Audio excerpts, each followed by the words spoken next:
వచ్చాక కొంచెం వెసులుబాటు కోసం సంక్షేమ పథకాలు ఒక పక్క అభివృద్ధి మెయిన్ గా తీసుకున్నారు. అందులో ముందుగా సంక్షేమ పథకాలు ఎలా ఉన్నాయి? ప్రస్తుతానికి పర్వాల ఈ ప్రభుత్వం బాగానే ఉంది. అయితే కొన్ని చోట్ల కొన్ని అగదగలు ఉన్నా సర్దుకుపోయి మళ్ళీ దాన్ని కవరప్ చేసుకుంటూ చేస్తున్నారు. మాజీ ముఖ్యమంత్రి జగన్ గారు కూడా పదే పదే అంటున్నారు, పక్కన అమరావతి డెవలప్మెంట్ గురించి కూడా మాట్లాడుతూ ఉంటారు. ఆయన కూడా ఏమంటారు సార్, నిజంగా అన్ని వేల ఎకరాలు అవసరమేనంటారా? జనరల్ గా నాకు తెలిసిన వాటికి అవసరం లేదు, నాకు తెలియదు సార్. నాకు ప్రస్తుతానికి రన్నింగ్ లో ఉంది. అంటే ఏమంటున్నారంటే మొన్న ఇచ్చిన 50,000 ఎకరాలు కాకుండా మరొక 50,000 ఎకరాలు అంటున్నారు. 1,00,000 కోట్లు అంటే ఇబ్బంది కదా, మళ్ళీ డబ్బులు కూడా 2,00,000 కోట్లు అయితే అంటున్నారు. అవన్నీ అప్పులన్నీ మళ్ళీ మన నెత్తి మీదే కదండి వేసేది. వాళ్ళు ఎంత డెవలప్ చేసినా మళ్ళీ మన నెత్తి మీదే పడేవి. సార్, తాగునీటికి సంబంధించి ఏవైతే కష్టాలు ఉన్నాయి, తెలంగాణ మనలో అన్నదమ్ముల్లా ఉండాలి, ఎక్కడా కూడా వివాదాలు వద్దంటున్నారు. రేవంత్ రెడ్డి గారిని కూడా రిక్వెస్టింగ్ అడుగుతున్నారు. ఇవాళ మీడియా ముఖంగా కూడా మాట్లాడుతున్నారు. చంద్రబాబు నాయుడు గారు దీని మీద ఫోకస్ చేస్తారు. చెయ్యొచ్చు, ఎందుకంటే రెండు రాష్ట్రాలు అందరూ బాగుండాలి. అది ఎలా ఉంటుంది సార్, ప్రైవేటీకరణకు మెడికల్ కాలేజీలు వెళ్తే మంచిదేనా? వైద్యం గురించి కూడా చెప్తున్నారు కదా, టెండర్లు రాలేదు మొన్న పిలిచినప్పటికీ కూడా, ప్రైవేట్ వాళ్ళు ఎవరు వేయలేదు, ఒకళ్ళు ఇద్దరు నామకే వాస్ట్ అన్నారు. ఎలా అనిపిస్తుంది, ప్రైవేట్కి ఇస్తే బాగుంటుందా, ప్రభుత్వాలు తీసుకుంటారు? ప్రైవేట్ కన్నా గవర్నమెంట్ చేసుకుంటే మంచి, లేదంటే ప్రైవేట్ అయినా పర్వాలేదు, ఏదైనా పర్వాలేదు. అదేంటంటే ప్రైవేట్ అంటే సొంతంగా డెవలప్ చేసుకుంటారు, గవర్నమెంట్ అయితే తీసుకుని డెవలప్ చేసుకుంటారు. ఎయిర్పోర్ట్ కాన్సెప్ట్ ఎలా ఉంది సార్? కొత్తగా ఉత్తరాంధ్రకి మంచి మెట్టు, తొలి మెట్టు అంటున్నారు కదా, ఏదైతే ఎయిర్పోర్ట్ అంతకుముందు జగన్ చేసినాయని పర్వాలేదు, కానీ అంతగా జనాలకి ఇదవ్వాల. ప్రస్తుతానికి బాగానే ఉంది. ఆయనకి ఇస్తారా క్రెడిట్?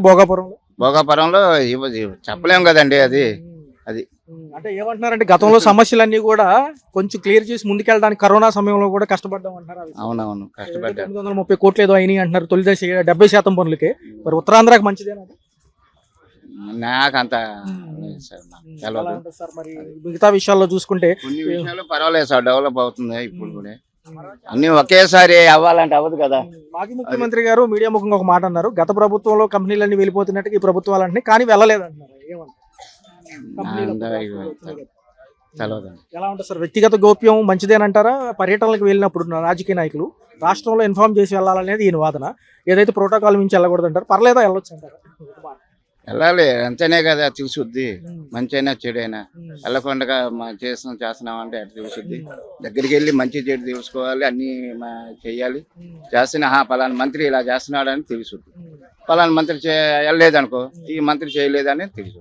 రాయలసీమ తాగునీటి కష్టాలు గట్టెక్కాలంటే మరి తెలంగాణకు మనకి ఈ నీటికి సంబంధించి గొడవ లేకుండా ఉంటే మంచిదేనంటారు. మంచిదే, అందరూ బాగుండాలి, అన్నిట్లో బాగా సంతోషంగా ఉండాలని కోరుకుంటున్నాను. చూస్తే ఎలా ఉంది, రాష్ట్ర అభివృద్ధితో పాటు అనేక హామీలు ఇచ్చింది. మరి ఏమంటారు, మీరేమైనా ఇబ్బంది పడుతున్నారా కొన్ని హామీలు నెరవేరకపోవడంతో? 18 నెలల పరిపాలన ఏం గమనించారు?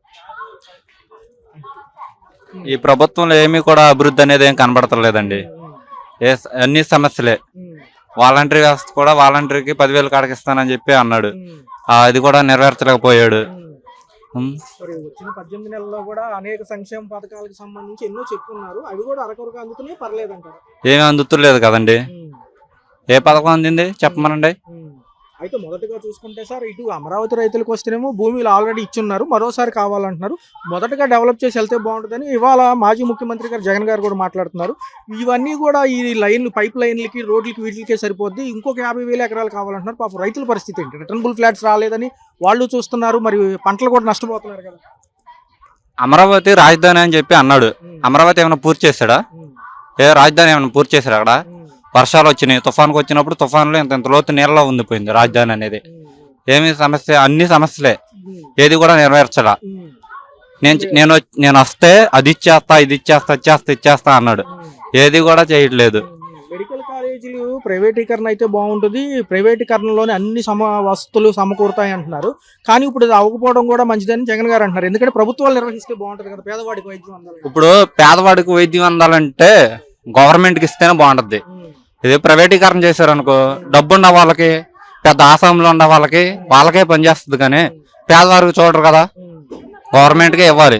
నాయకులు వ్యక్తిగతంగా పర్యటనలకి, విదేశీ పర్యటనలకు వెళ్ళడం మంచిది కదా, ఏదైనా ఉంటే కనుక ప్రోటోకాల్ మించి చెప్పి వెళ్తే బాగుంటుంది కదా, గోప్యంగా వెళ్తే దాని మీద అనుమానాలు వస్తాయి అంటున్నారు. మరి ఏమంటారు ముఖ్యమంత్రి గారు, మాజీ ముఖ్యమంత్రి గారు? వెళ్ళాలి, ప్రోటోకాల్ ఎందుకు ఇవ్వాలి? ప్రోటోకాల్ ఇవ్వకుండా వెళ్ళాలి. సమస్యలు ఏంటనేది తెలియాలి కదా, ఆ సమస్యలు ఏంటనేది తెలియడానికి ప్రోటోకాల్ లేకుండా వెళ్ళాలి. జగన్మోహన్ రెడ్డి ఎక్కడికి వెళ్ళినా సరే ప్రోటోకాల్ అని చెప్పి పోలీసులు కూడా చాలా ఇబ్బంది పెడుతున్నారు జనాల్ని. అది కూడా సమస్యే. మరి ఎలా ఉందన్న వచ్చే ఈ యొక్క 2029 ఎలా ఉంటుంది? అందులోనూ ప్రథమంగా చూసుకుంటే ఈయన పదే పదే చెప్తుంది ఏంటంటే మాజీ ముఖ్యమంత్రి గారి హయాంలో కంపెనీలు వెనక్కి వెళ్ళిపోయినాయి అంటున్నారు. నిజమేనా? అది వాస్తవమేనా? కంపెనీలు ఏమి వెనక్కి వెళ్ళలేదు, కంపెనీలన్నీ బాగానే ఉండేవి, బాగానే చేస్తున్నారు. గత ప్రభుత్వంలో కూడా ప్రతి ఒక్కరూ లబ్ధి పొందారండి. మేము లబ్ధి ప్రతి ఒక్కరు, వాళ్ళని కాదు వీళ్ళని కాదు, ప్రతి ఒక్కరికి లబ్ధి పొందారు. మరి భోగాపురం ఎయిర్పోర్ట్ మేమే ఓపెన్ చేసామని ఈ ప్రభుత్వం అంటుంది. గతంలో మేము చేసిన కృషి కూడా ఉందంటే మాజీ ప్రభుత్వ నాయకులు అంటున్నారు. జగన్మోహన్ రెడ్డి గారు ఏమంటున్నారంటే దీనికి ఎంత కృషి చేసామో మొత్తం కూడా వాళ్ళ పీపీటీ ప్రెజెంటేషన్ ఇచ్చారు మీడియా ముఖంగా. ఏమంటారు? జగన్మోహన్ రెడ్డి గారు భోగాపురం పోర్టు స్థాపించడానికి కారకులు ఎవరు? జగన్మోహన్ రెడ్డి. స్థాపించింది జగన్మోహన్ రెడ్డి, అది చేయడానికి పూర్తి చేసింది జగన్మోహన్ రెడ్డి. జగన్మోహన్ రెడ్డి కృషి లేనిదే ఈ ప్రభుత్వం ఏమీ చేయలేదు కదా. ఫస్ట్ స్థాపించింది ఎవరు? అది. ఫైనల్ గా ఏమంటారు? ఇంకోసారి అవకాశం ఉంటుందా? ఆయన కూడా బస్సు యాత్రలతో బయటకు వస్తానంటున్నారు జగన్ గారు. మరి వచ్చే ఫిబ్రవరి 1 నుంచి అన్నా ఒక అపోహ వినపడుతుంది, ఒక ఊహాజనితంగా అన్నా రావచ్చు అంటున్నారు బస్సు యాత్రలతో మళ్ళీ జిల్లాల పర్యటన. ఎలా ఉంటుంది? జిల్లా పర్యటన అనేది ఎవరో కూడా ఆపడం కుదరదు. వస్తాడు, నేనున్నాను, నేను విన్నాను మీ సమస్య అని చెప్తున్నాడు. ప్రతి ఒక్క దానికి జగన్మోహన్ రెడ్డి వస్తాడు. రాష్ట్రంలో ఒక పక్క అభివృద్ధి, ఒక పక్క సంక్షేమం అంటున్నారు. ఏమేమి పెండింగ్ ఉన్నాయంటారు? ఏమేమి అందుతున్నాయి? పెండింగ్ అంటే ఇప్పుడు పెన్షన్లు ఇంతవరకు వదలలేదండి. మాకు ఏజ్ 63 ఏళ్ళు వచ్చినాయి నాకు. ఇప్పుడు పెన్షన్లు ఇంతవరకు వదలలేదు. దాని గురించి పెట్టుకొని ఉన్నాం అప్లై, అది రాలేదు. ఇప్పుడు జగన్ ప్రభుత్వంలో ఇచ్చిన ఇల్లు మాత్రము అవి సెలక్షన్ చేసామన్నారు, తాళం వేసుకోమన్నారు, వేసుకున్నాము. ఇంకా వేరే సంక్షేమ పథకాలు మేము ఏం పెట్టుకోలేదు. మాజీ ముఖ్యమంత్రి గారు కూడా ఇవాళ మీడియా ముఖంగా మాట్లాడారు. జగన్ గారు ఒక మాట అంటున్నారు, సార్ ఏదైతే తెలంగాణ వాళ్ళు మనం అన్నదమ్ముల్లా ఉండాలి, నీళ్ళ విషయంలో కొట్టుకోకూడదు అంటున్నారు. ఏదైతే మన రాష్ట్ర భవిష్యత్ చంద్రబాబు నాయుడు గారు ఏదైనా తాకట్టు పెట్టారా, వ్యక్తిగతంగా ఏమైనా ఎంఓయూలు ఉన్నాయో తెలంగాణకి మనకు అంటున్నారు. ఏదైతే రాయలసీమ లిఫ్ట్ ప్రాజెక్ట్ కోసం ఏమంటారు? పాపం వాళ్ళకి ఎప్పుడు నీటి కష్టాలే. నీటి కష్టాలు ఎప్పుడు ఉన్నాయిలేండి. ఈ సమస్యలు మాత్రం మామూలుగా గత ప్రభుత్వం కానీ ఈ ప్రభుత్వం కానీ వాటి మీద పోరాటాలు చేస్తున్నారు. దాని గురించి మనకు అంతగా తెలియదు, అది ఎలా వస్తుంది ఏంటనేది. భవిష్యత్తు మాత్రము ఏమి మార్పు ఏం కనపడలా. అదే ఒక మాట సార్. మరొకటి ఏంటంటే అమరావతికి సంబంధించి కూడా మాట్లాడారు. 50,000 ఎకరాలు ఉండగా మరొక 50,000 ఎకరాలు ఎందుకు? ఇవి డెవలప్ చేసి అంతా రైతులకి న్యాయం చేస్తే బాగుండేది. వాళ్ళకి ఇంకా డబ్బులు కూడా గిట్టుబాటు అవ్వలేదు అంటున్నారు. 2 లక్షల కోట్లు అవుతుంది సార్ ఇప్పుడు ఈ 1,00,000 ఎకరాలు డెవలప్ చేయాలంటే. ఏమంటారు సార్? ఎకరానికి 2 కోట్లు అంటారు. అంత డబ్బు పెట్టి తీసుకుంటే లోటు బడ్జెటే కదా, ప్రజలకు నష్టమే జరుగుతుందని అనుకుంటున్నాం నా ఉద్దేశానికి. మరి దానిలో చాలా సమయం తీసుకుంటుంది కదా. సమయం తీసుకుంటుంది. అవును, ఈ లోపు అన్ని భారాలు పెరుగుతాయి కదా, రేట్లు అవి. ఇప్పుడు జనాలు భోగాపురం ఎయిర్పోర్ట్ కొత్తగా లాంచింగ్ అంటున్నారు సార్. గత 2-3 రోజులుగా ఈ వార్తల్లో కూడా అదే. ఈ ప్రభుత్వాలు వచ్చాక త్వరితగతిన కంప్లీట్ అయిన కేంద్రం సపోర్ట్ ఉంది కాబట్టి ముందుకెళ్ళగలిగామని చెప్పి కేంద్ర మంత్రి అంటున్నారు. మరి ఎలా ఉంది? గతంలో జగన్మోహన్ రెడ్డి గారు కరోనాలో కూడా మేము కష్టపడ్డాం కాబట్టి అంటున్నారు. క్రెడిట్ చోరీ అంటున్నారు కదా. వాటి గురించి పోట్లాడారనుకోండి. అయితే ఇప్పుడు ఏంటంటే కేంద్ర ప్రభుత్వము చాలా వరకు నిధులు ఇవ్వబట్టి ఆ పోలవరం పూర్తి పనులు చేయటం కానీ అవి జరుగుతున్నాయి. అవి పొత్తులు ఉండబట్టి కేంద్ర ప్రభుత్వం అయినా ఈ విధంగా చేయగలుగుతుంది. ఏదో ఒక విధంగా రాష్ట్రం అయితే మామూలుగా మార్పు చేర్పు కనపడాలి, అలాగే ఉంది. అంటే ఈయన మరొక మాట అన్నారు, పాత ప్రభుత్వంలో ఉన్నప్పుడు మా హయాంలో భయపడి కంపెనీలు వెనక్కి వెళ్ళిపోయినాయి వీళ్ళు అంటున్నారు కొత్త ప్రభుత్వం వాళ్ళు. అది నిజం కాదంటున్నారు. నిజమేనా? అసలు చాలా వరకు కంపెనీలు వెనక్కి మళ్ళీ అంటున్నారు కదా. అప్పట్లో మళ్ళీ మాట వస్తున్నాయి చాలా వరకు. మళ్ళీ ఇప్పుడు మళ్ళీ కొత్తగా తీసుకొస్తా అంటున్నారు కానీ ఇంతవరకు తెచ్చినట్టుగా ఎక్కడ కనపడలేదు. మెడికల్ కాలేజీ ప్రైవేటీకరణకి టెండర్ రాలేదు అని మీడియా ముఖంగా ఒక మీడియా వ్యక్తి అడిగారు. దానికి సంబంధించి ప్రభుత్వాలు నిర్వహిస్తే సరిపోద్ది కదా, మంచి పనే కదా అని ఆయన అంటున్నారు. ఎలా ఉంటుంది? ప్రైవేటీకరణకి ఇస్తే బాగుంటుందా మెడికల్ కాలేజీలు రాష్ట్రానికి? ఎలా ఉంటుంది అంటే అన్ని వనరులు సమకూరం అంటున్నారు కదా, దాంట్లో ఉన్న ఎక్విప్మెంట్ కూడా మన గవర్నమెంట్ నిర్వహించాలంటే 17 కాలేజీలు కష్టం. అవును, ప్రైవేటీకరణ కంటే ప్రభుత్వం చేయటమే కరెక్ట్ అనిపిస్తుంది. ప్రైవేటీకరణ కంటే కొద్దిగా హెచ్చింపు పెరుగుతుంది కదా. అది ఫైనల్ గా రాష్ట్రానికి సంబంధించి ఐటీ మినిస్టర్ లోకేష్ గారు విద్యాశాఖలో కూడా ఉన్నారు.